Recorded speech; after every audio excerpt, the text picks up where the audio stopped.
Ada yang disebut dengan nyeri alih. Nyeri alih atau river pain.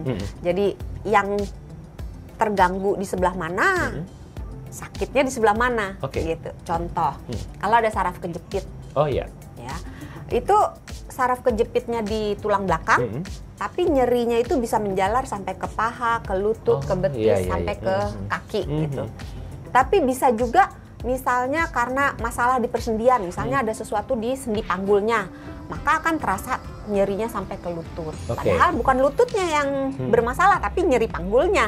Gitu. Tapi efeknya ke lutut. Gitu ya? Atau misalnya nyeri otot, misalnya nyeri bokongnya, otot bokong yang terasa yang bermasalah gitu. Tapi nyerinya bisa terasa sampai ke lutut.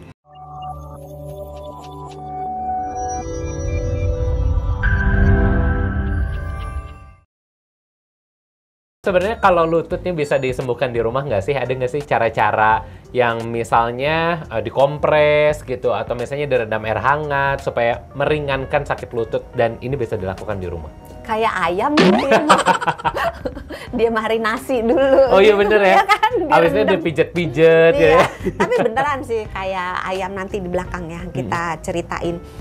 Dibagi lagi nyerinya akut atau kronis. Kalau akut tiba-tiba, kalau kronis tuh udah lama gitu ya. Nah kalau nyerinya akut, biasanya kita menyarankan penggunaan yang kita sebut singkatannya RICE. Nanti ditulis ya, RICE. Nasi ya? Iya. Emang bener nasi ya? Tapi bukan dikasih nasi padang atau nasi warteg, nasi kuning, bukan. Dimakan kalau itu ya? Itu singkatan dalam bahasa Inggris. Coba masih ingat nggak R-nya apa? Ya, kan belum dikasih tahu nih. Oh belum ya? Oh sama saya dulu ya, lupa. R-nya rest. R-nya adalah rest, istirahat jadi, ya. Begitu terasa nyeri, diistirahatkan sendinya. Jadi kalau lututnya nyeri, mbok jangan petakilan gitu, jalan sana, jalan sini gitu. Memang jadi, sudah waktunya dulu istirahat. Iya, gitu. Jadi R yang pertama rest. Terus I? I-nya apa? Sebenarnya bukan I ya. Bahasa Inggrisnya ice. Ice gitu kan. Dikasih es. Iya. Jangan ditambahin sirup. Bukan buka puasa, bukan takjil. Nanti kalau dari tambah sirup, tambah cincang, gitu, tambah buah. Jangan ya. Nanti jadi es buah, es campur, es teler. Jadi esnya dimasukkan ke dalam kantong plastik, dikasih sedikit air, kemudian kita ambil kain yang tipis, boleh sapu tangan atau handuk yang tipis, jangan tebel-tebel. Kalau tebel-tebel nanti nggak kerasa ya. Iya. Terus kainnya itu dialaskan di lututnya, si kompresnya esnya ini dikompreskan ke area yang nyeri 15 menit sampai 20 menit, boleh diulang 4 sampai 6 kali lah sehari. Gitu. Tapi itu harus pakai kain, pertama. Untuk 2 hari pertama. Sebaiknya menggunakan alas, jangan langsung. Jangan langsung ya. Takutnya nanti terjadi kerusakan kulit. Gitu. Terus terus apa? C. Bahasa Inggris lah. Kan tadi katanya katanya harus pakai bahasa Inggris ya. Kalau C gitu kan ya, C. 1 C, 2 C. Iya, lanjut boleh C-nya apa nih, Dok? Tebak.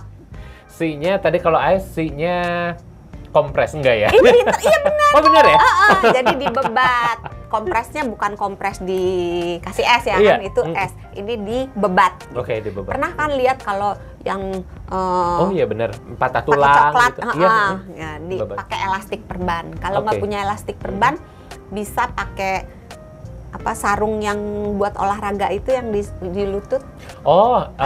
Iya kayak deker gitu. Iya, nih deker boleh gitu. Jadi dikompres, terus berikutnya. Bentar dulu, sebelum nyampe sana, nih di bebatnya, misalnya nih Dok, ini urgent, tiba-tiba sakit, nyuncutan, nggak ada nih perbannya, nggak ada. Beli atuh. Misalnya P3K-nya pakai kain dulu, boleh nggak sih Dok? Boleh ya? Pakai tali diikat gitu boleh ya? Kalau tidak ada kecenderungan untuk patah, sebenarnya nggak diapa-apain, kompresnya itu di bebatnya belakangan nggak apa-apa. Oh nggak apa-apa ya. Tapi kalau ada kecenderungan kelihatan kayaknya mau patah nih, misalnya terjadi perubahan bentuk gitu ya, entah bentuk lututnya atau tulang paha atau tulang betis, tulang kering gitu, sebaiknya gunakan apa? Papan ya? Pakai papan baru diikat ya? Iya, papannya melewati 2 sendi. Jadi kalau sendi lutut berarti ngelewatin sendi pinggul dan ngelewatin pergelangan kaki. Ini udah dikodein ke huruf yang terakhir katanya Dok? Iya. Tapi bukan huruf I titik ya? Iya, E ya. Apa coba? Tebak. Aduh, apa Siapa ya? tahu pinter lagi kan dari 4 udah pinter 1. Agak-agak gitu. susah nih nebaknya ya. Dari kompres, ini apa nih? Nggak kepikiran dok? Elevate. Diangkat gitu ya. Jadi diangkat itu tujuannya supaya tidak terjadi pembengkakan. Jadi cairan yang kan biasa kalau dia kebentur atau apa dia sakit gitu. Oh, that's why makanya orang yang patah kaki kalau di rumah sakit digantung ya. Iya. Oh, Jangan kalau dia patah tulang leher-leher digantung. itu ikut mati sama orang-orangnya dok. Jangan ya.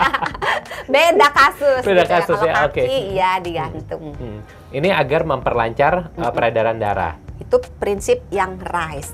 Habis itu ditambah lagi setelah 48 jam boleh kompresnya itu diganti dengan kompres hangat. Oh, oke. Tadi kompres dingin, sekarang kompres hangat. Okay. Jadi pakai handuk atau pakai tahu kan ya yang alat buat kompres itu? Oh iya.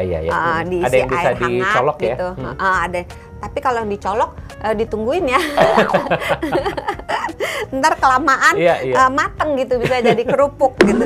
Terus ditambah juga kalau misalnya di rumah punya mungkin jahe, kunyit, kayu manis ya itu tadi buat ngemarinate tulang ayam. Oh, oke. Bukan. Enggak, tulang lutut abis itu direbus. Direbus gitu. Berasa kayak mau bikin kecap ya. Oh iya bener ya.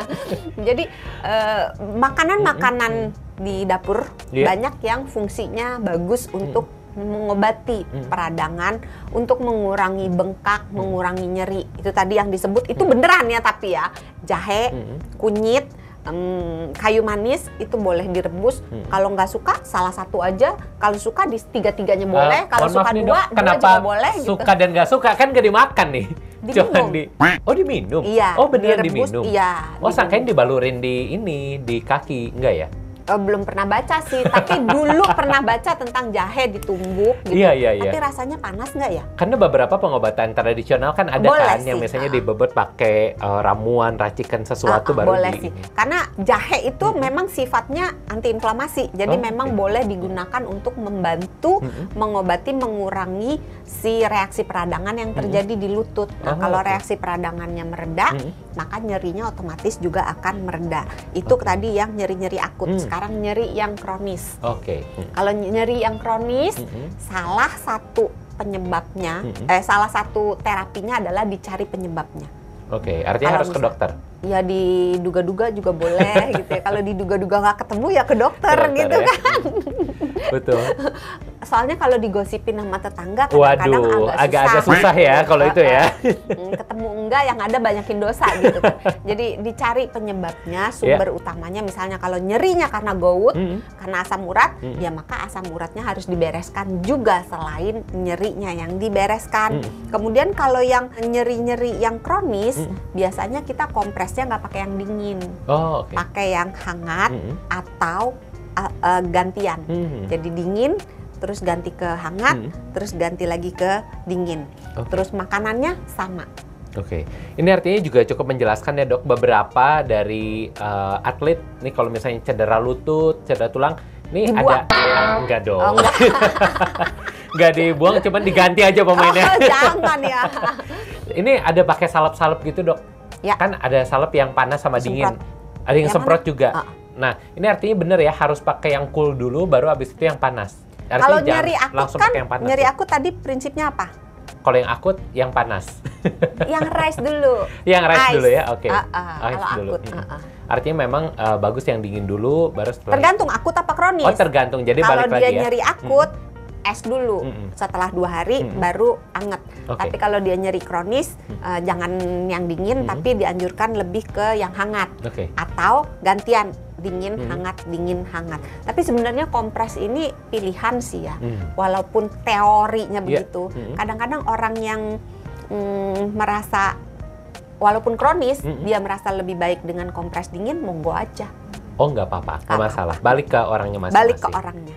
Oke, Dok San, ini kelihatannya sudah banyak sekali informasi yang kita bagikan bersama dengan Anda. Semoga bermanfaat bagi para sahabat Sonora dimanapun Anda sedang menyaksikan. Dan kalau merasa video-video ini bermanfaat, jangan lupa untuk bisa di-like, di-share ke keluarga maupun teman-teman, dan juga di-subscribe channel Sonora di bawah ini. Dan kalau misalnya punya usulan, kira-kira enaknya kita bahas topik apa lagi, boleh langsung komentar aja di kolom komentar di bawah.